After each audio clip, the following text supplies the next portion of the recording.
आप सोच रहे होंगे कि मैं क्या कर रहा हूं। मैं युद्ध की तैयारी कर रहा हूं। वही युद्ध जो ज्वालामुखी की भांति कभी भी फट सकता है। युद्ध वही जीतता है जो युद्ध में व्यतीत होने वाले समय से अधिक समय युद्ध की तैयारी में लगाए। जो योद्धा अभ्यास क्षेत्र में जितना अधिक समय दे, रणभूमि में उतना ही कम रक्त बहेगा। एक सामान्य लौ और तीखी तलवार में अंतर यही है कि एक तीखी तलवार को कड़ी अग्नि परीक्षा से होकर जाना पड़ता है। लौहकार की मार खानी पड़ती है। एक तलवार जितनी पीड़ा सहेगी, उसका वार उतना ही प्रबल होता है। इसलिए पीड़ा से घबराए नहीं, उसका सामना करें, उसका अभ्यास करें, क्योंकि यही अभ्यास जीवन के युद्ध में आपको विजयश्री बनाता है। जब मेघ छाते हैं तो क्या होता है? अंधकार छा जाता है। मेघ गरजते हैं, बिजलियां कड़कती हैं, वर्षा होती है।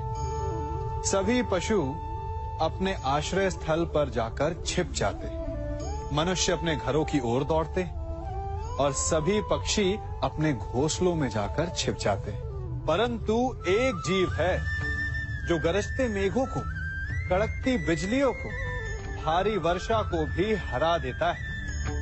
वो जीव है बाज, क्योंकि वो समस्या की जड़ों से ऊपर उड़ता है।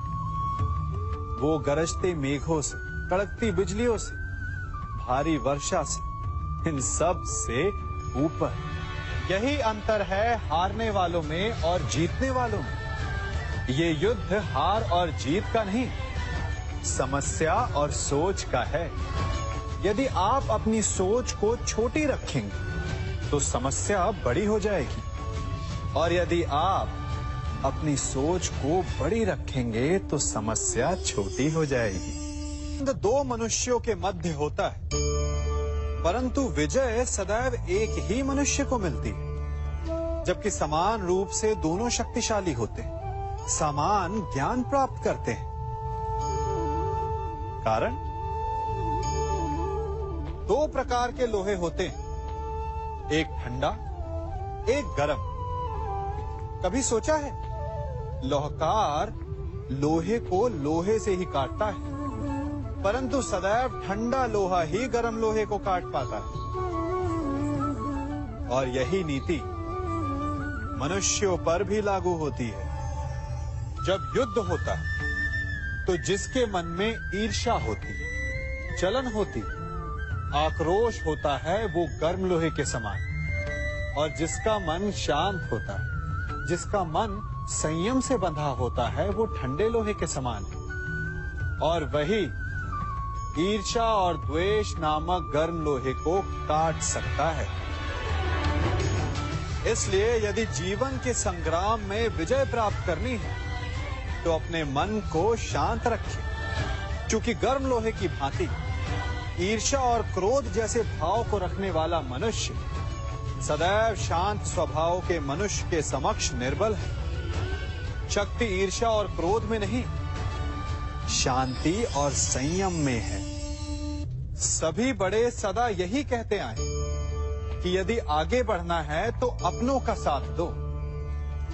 सत्य कहते हैं, अपनों का साथ देना ही चाहिए, परंतु साथ देने से पूर्व ये अवश्य पहचान लेना चाहिए कि अपने हैं कौन।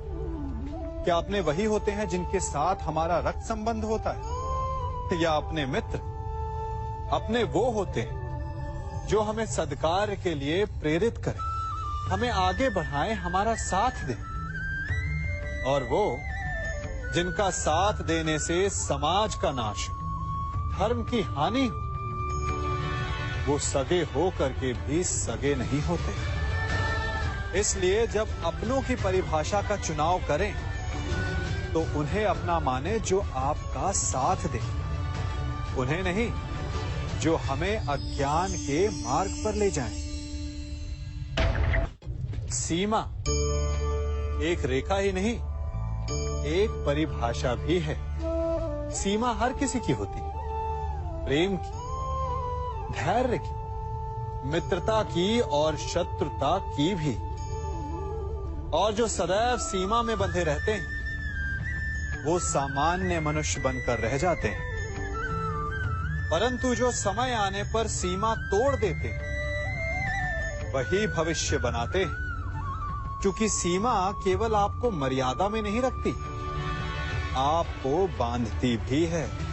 अब ये आप पर, मुझ पर, हम सब पर निर्भर करता है कि ये जाने कौन सी सीमाएं हमें बांधती हैं और कौन सी सीमाएं शक्ति के नए मार्ग समक्ष लाती हैं। इसलिए सीमाएं तो जो कर सकते हो उससे अधिक करने का प्रयत्न करो, तभी नई सीमाएं बना पाओगे।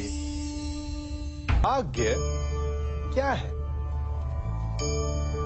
जो आपने किया उसे भोगना भाग्य है, या जो आपके पूर्वजों ने किया उसका फल भाग्य है? नहीं, भाग्य वही है जो आपने किया, क्योंकि हर मनुष्य को अपने कर्मों के फल भुगतने होते हैं। इसलिए यदि जीवन में कुछ भी करें तो उस पर अपनी दृष्टि अवश्य रखें, क्योंकि आपके एक कर्म का फल आपका भविष्य बदल सकता है। हम वही बनते हैं जो हम चुनते हैं, क्योंकि वही हमारा भाग्य बनता है। मनुष्य सुंदरता से आकर्षित होता है, उससे प्रेम करता है और असुंदर को देता है। ऐसा होता है ना? क्या आप ऐसा नहीं करते? करते हैं। तो सुंदर और असुंदर की परिभाषा क्या है? इस आकर्षण और विकर्षण का कारण क्या है? कभी सोचा है? कभी सोचा है कि जिससे आप प्रेम करते हैं, जिसके प्रति आप आकर्षित होते हैं, अचानक से उसके लिए मन में वितृष्णा आ जाती है, और जिसके प्रति घृणा होती उसके लिए एकाएक आपके मन में प्रेम उमड़ आता है। कारण है दृष्टिकोण। क्योंकि सुंदरता आपके मन में होती है, आपके सोच में होती है, आपके दृष्टिकोण में होती है। इसीलिए किसी को कीचड़ में खिला हुआ कमल सुंदर लगता है, और किसी को निर्मल चंद्रमा में भी कलंक का धब्बा दिख जाता है। यदि आपको सुंदरता अनुभव करनी, हर पल आनंद में रहना है, तो अपने दृष्टिकोण को सुंदर बनाएं और अपने आप सब कुछ सुंदर बन जाएगा। हम अपनी सोच और संसार की मान्यता के अनुसार अपने विचार बनाते हैं। जैसे सत्य कहना धर्म है, असत्य कहना पाप, सहनशीलता धर्म है और क्रोध करना अधर्म, उपकार करना, जीवों पर दया करना धर्म है और निष्ठुर होना अधर्म। परंतु क्या यही सत्य है? क्या कभी कभी परिस्थितियां इन आवेशों को उल्टा नहीं कर देती? करती है। यदि इस संसार में कुछ धर्म है, कुछ पुण्य है, कुछ महान है, तो परिस्थिति के अनुसार चलना। जटायु स्मरण है आप सबको, वो जिन्होंने रावण पर क्रोध किया था, उस पर आक्रमण किया था। उस समय जटायु का क्रोध पाप नहीं था, धर्म था। इसीलिए अंत में उन्हें भगवान राम की गोद मिली। और कुछ ऐसे भी होते हैं जो धर्म को सहनशीलता समझकर हर अन्याय को सहते हैं और अंत में वो बाणों की शैया पाते हैं। यदि कोई पशु या व्यक्ति अकारण आक्रमण करके किसी निर्दोष के प्राण लेने की चेष्टा करे, तो उसके रक्षा हेतु उसका वध कर देना पाप नहीं, समय की मांग है। क्योंकि आक्रमण भी आत्मरक्षण ही है। यदि किसी दुष्ट की सहायता करने से सामान्य मनुष्य को कष्ट पहुंचे, पीड़ा पहुंचे, तो उसे सहायता ना देना ही धर्म है। अकारण क्रोध अस्वीकार्य है, परंतु यदि क्रोध से कुछ शुभ हो, पाप बाहुभीत हो, तो क्रोध और दंड भी धर्म ही है। संसार का सबसे बड़ा पाप क्या है? असत्य बोलना, हत्या कर देना, चोरी करना या किसी का अपमान करना। संसार का सबसे बड़ा पाप है किसी निर्बल को सताना, और संसार का सबसे बड़ा दंड भी उस निर्बल के मुख से निकली हाय है। आप देख रहे हैं मैं क्या कर रहा हूं? मैं लौह पिघला रहा हूं, और ये लौह पिघलता है इस चमड़ी की बनी धूनकी से निकली हवा से। तनिक सोचिए, एक मृत पशु की खाल से बनी धूनकी इतने कठोर लोहे को भस्म कर सकती। ठीक उसी प्रकार आप चाहे जितने भी शक्तिशाली क्यों ना हो, यदि आपने किसी निर्दोष, किसी निर्बल को सताया, तो उसके मन से निकली हाय और उसका श्राप आपके जीवन को भस्म कर सकता है। स्वर्ण सज्जन पुरुष और परोपकारी मनुष्यों की गति एक समान होती है। यदि स्वर्ण टूट जाए तो उसे गर्म करो, ताप दो, पिघल कर वो फिर से जुड़ जाता है। ठीक उसी प्रकार मतभेद होने के पश्चात भी एक सज्जन पुरुष और महान पुरुष फिर से मित्र बन जाते हैं। परंतु दुर्जन दुष्ट माटी से बने लोग उस पके हुए मटके के समान होते हैं कि जिनमें यदि एक बार दरार आ जाए तो वो स्वयं ही स्वयं का सर्वनाश कर लेते हैं। इसलिए मित्रता केवल सज्जनों से ही करें ताकि मतभेद ना हो। दुष्टों का समूह अपना नाश स्वयं ही कर लेता है। यदि कोयले की खान में जाओ तो चाहे जितनी भी सावधानी बरतो, अपने वस्त्रों पर कालिख लग ही जाती है। इसलिए दुष्ट मित्रों से सावधान। सज्जन शत्रु प्रत्येक परिस्थिति में श्रेष्ठ है। प्रत्येक मनुष्य सफलता पाने के लिए कार्य करता है। कुछ सफल होते हैं, कुछ नहीं होते, और जो सफल नहीं होते वो सदा अपनी असफलता का कारण या तो अपनी परिस्थितियों को बताते हैं या अपने सहयोगियों को दोषी ठहराते हैं। परंतु क्या वास्तविकता में ऐसा ही होता है? क्या कोई परिस्थिति या कोई व्यक्ति किसी की असफलता का कारण बन सकते हैं? उत्तर हाँ भी है और ना भी। कैसे? आप इस तितली को देख रहे हैं? आपने एक मक्खी को भी देखा होगा। प्रकृति ने दोनों को समान गुण दिए हैं रस पान करने का। एक तितली फूलों पर जाकर उसका रस लेती और इस अवस्था में नए फूल खिलने की व्यवस्था भी करती है, और मक्खी घाव पर बैठती है, घाव को सड़ाती है और रोग भी फैलाती है। यदि इसमें किसी बात का अंतर है तो केवल सोच का। यदि आप उचित मार्ग चुनेंगे तो आपको सफलता मिलेगी, आप में उत्साह बढ़ेगा, और यदि आप अनुचित मार्ग चुनेंगे तो आपको असफलता मिलेगी, निराशा मिलेगी। अब उचित मार्ग चुनना है या अनुचित मार्ग, ये निर्णय तो आप पर निर्भर करता है। मनुष्य सदा भला बुरा, खरा खोटा, सत्य असत्य की बातें करता है। सत्य को अच्छा मानता है और असत्य को बुरा। परंतु क्या आपने कभी ये सोचा है कि प्रत्येक वस्तु, प्रत्येक भाव का एक महत्व होता है? दोनों ही एक दूसरे के पूरक होते हैं। यदि काला रंग नहीं होगा तो क्या श्वेत रंग की आभा का अनुभव होगा? यदि असत्य नहीं होगा तो क्या सत्य के महत्ता का ज्ञान होगा? यदि बुरा नहीं होगा तो क्या भले पर आपको विश्वास होगा?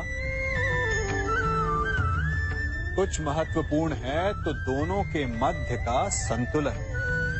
बुरी से बुरी वस्तु, समय या भाव, कोई ना कोई स्वयं में शुभ छिपाए रखती है। कभी काले गरजते मेघों को देखा है?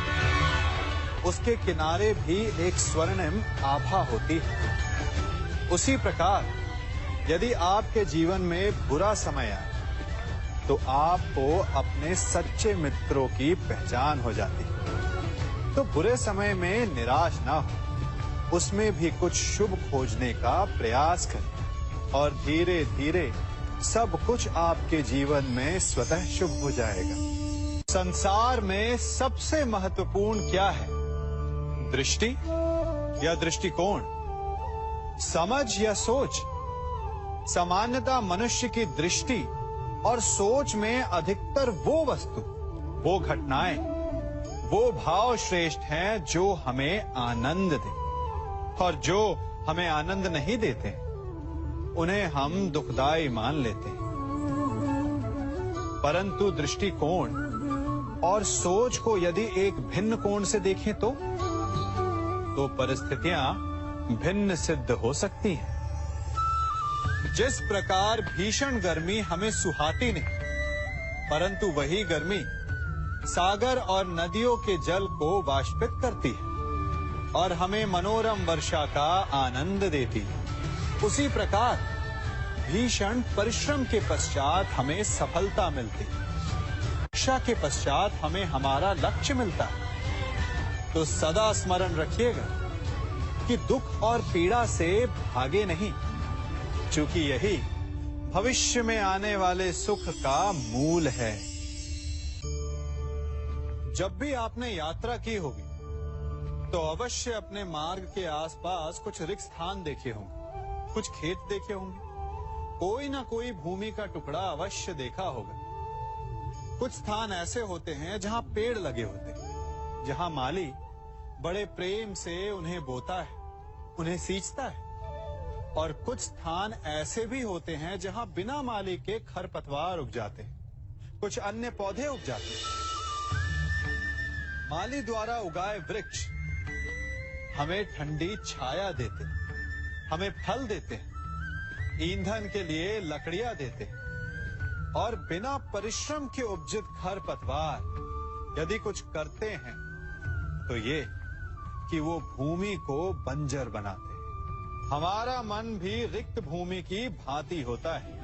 यदि अपने परिश्रम से उसमें सुविचारों के बीज डालोगे तो फलदायक विचार उपजेंगे, और यदि उसे रिक्त छोड़ दिया तो खरपतवार की भांति अनुपयोगी विचार आपके मन को अपना घर बना लेंगे, आपके मन को मैला कर देंगे, उसे बंजर कर देंगे। अब निर्णय आपका है कि आपको सुविचार देने वाला मन चाहिए या कुंठा देने वाला। जल प्रकृति को इस संसार की सबसे अनूठी देन है। वो महासागर में भी मिलता है और मीठे तालाब में भी, वो पवित्र गंगा में भी होता है और दुर्गंध आती नाली में भी। हम तालाब और नदी को सम्मान इसलिए देते हैं क्योंकि उसका मीठा जल हमारी प्यास बुझाता है। परंतु सागर का जल पीने योग्य नहीं होता, इसीलिए कभी कभी हम उसे उतना महत्व नहीं देते और नाली के जल को हम हे दृष्टि से देखते हैं। तो क्या ये उचित है? हमारे संबंध भी इसी जल की भांति होते हैं। जिस संबंध से हमें लाभ ना हो उससे हम दूर हो जाते हैं। कभी ईर्ष्या के कारण, कभी अहंकार के कारण उस संबंध को तोड़ देते हैं। तो क्या संबंध को तोड़ देना उचित है? तनिक विचार कीजिए। माना कि सागर का जल फसल नहीं दे सकता, परंतु मोती तो देता है। माना कि नाली का गंदा जल हमें किसी भी कार्य के लिए उपयुक्त ना लगे, परंतु वो भी कहीं लगी अग्नि को बुझा सकता है। ठीक इसी प्रकार प्रत्येक संबंध कहीं ना कहीं किसी न किसी परिस्थिति में उपयोगी हो सकता है।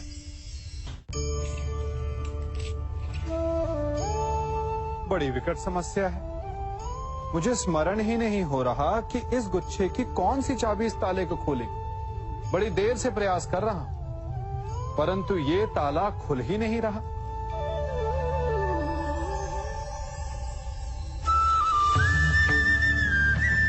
ऐसी परिस्थिति में आप क्या करेंगे? अधिकतर लोग ऐसी परिस्थिति में अपनी आशा खो बैठते हैं। उन्हें लगता है कि चाबी खो गई। वो तिलमिला जाते हैं, क्रोधित हो उठते हैं। परंतु उस समय धैर्य रखें तो गुच्छे की अंतिम चाबी ताला खोल सकती है। कुल्हाड़ी का अंतिम प्रहार वृक्ष को काट के गिरा देता है, परंतु क्या सत्य में कुल्हाड़ी का अंतिम प्रहार वृक्ष को काट के गिरा देता है? आपको आपका लक्ष्य दिला देता है? नहीं। आपका निरंतर प्रयत्न ही आपको सफलता दिलाता है। जब आपका मन निराश है तो अपने कार्य में दुगनी उत्साह से जुट जाइए, क्योंकि अनावरत बहता जल ही कठोर चट्टान को काट सकता है। सफलता का मूल है परिश्रम, प्रयास और आशा। मनुष्य का जीवन ऋतुओं के समान होता है। आज ग्रीष्म तो कल वर्षा, परसों शीत। तनिक संकट आया तो हम संयम खो बैठते हैं। तनिक ऋतु बदली तो हम अधीर हो जाते हैं। अपने आक्रोश में, अपने क्रोध में हम उनसे ही संबंध बिगाड़ लेते हैं जो हमारे अपने होते हैं। क्यों ऐसा होता है ना? हमें लगता है कि हमारे अपने हैं, फिर से मना लेंगे। परंतु स्मरण रखिए, सदा ऐसा करना संभव नहीं होता। सागर की उछलती लहरों को तट सहता है, और यदि तट ही टूट जाए तो बाढ़ आ जाती। हमारे संबंध भी दूध की भांति होते हैं। दूध तपकर उबल सकता है, परंतु यदि उसमें खटास आ जाए तो वो फट भी जाते हैं। और फटे दूध को चाहे जितना मत लो, उसमें से माखन नहीं निकलेगा। इसीलिए अपने संबंधों को संभल कर निभाना चाहिए। मनुष्य की सबसे बड़ी दुर्बलता क्या होती है? सोचिए। धन, प्रेम, अहंकार। मनुष्य की सबसे बड़ी दुर्बलता होती है उसके रहस्य। चाहे आप कितने भी शक्तिशाली क्यों ना हो, कितने भी प्रबल क्यों ना हो, परंतु उसके रहस्य उसके नाश की चाबी होती है। इसलिए यदि प्रबल रहना है, शक्तिशाली रहना है, समर्थ रहना है, तो अपने रहस्य को किसी को भी ना बताएं, ना मित्र को और ना ही शत्रु को, क्योंकि समय पड़ने पर कब कौन शत्रु हो जाए ऐसा कहना संभव नहीं। विभीषण को रावण के अमृत कुंड का ज्ञात था, इसीलिए प्रभु श्री राम रावण का वध करने में सफल हो सके। इसलिए उचित यही है कि आप अपने रहस्य को स्वयं तक ही सीमित रखें। मनुष्य का मन बड़ा विचित्र होता है। कल्पना में ही विकास करता है, संपन्न भविष्य का स्वप्न देखता है, और कल्पना में ही जो नहीं हुआ उससे भय खाता है। और यही भय मनुष्य का सबसे बड़ा शत्रु है। हमारे भविष्य के मार्ग में, हमारे आनंद के मार्ग में सबसे बड़ी बाधा है। अब आप लोग मुझसे पूछेंगे कि इसका तोड़ क्या है, भय से मुक्ति कैसे पाई जाए? तो ये प्रश्न आप स्वयं से पूछिए। तनिक सोचिए, जब आप एक सुंदर भविष्य की कामना करते हैं तो उसे पाने के लिए आप परिश्रम करते हैं ना? ठीक उसी प्रकार भय से मुक्ति पाने के लिए आप उससे लड़ जाएं। और उसका निवारण आपको स्वतः ही मिल जाएगा। इसलिए जब भी भय आपको सताए तो उससे भागे नहीं, उससे घबराए नहीं, क्योंकि भय का काम ही होता है आपको भयभीत करना। इसलिए जब भी भय आप पर आक्रमण करे तो आप भी उस पर पहले ही आक्रमण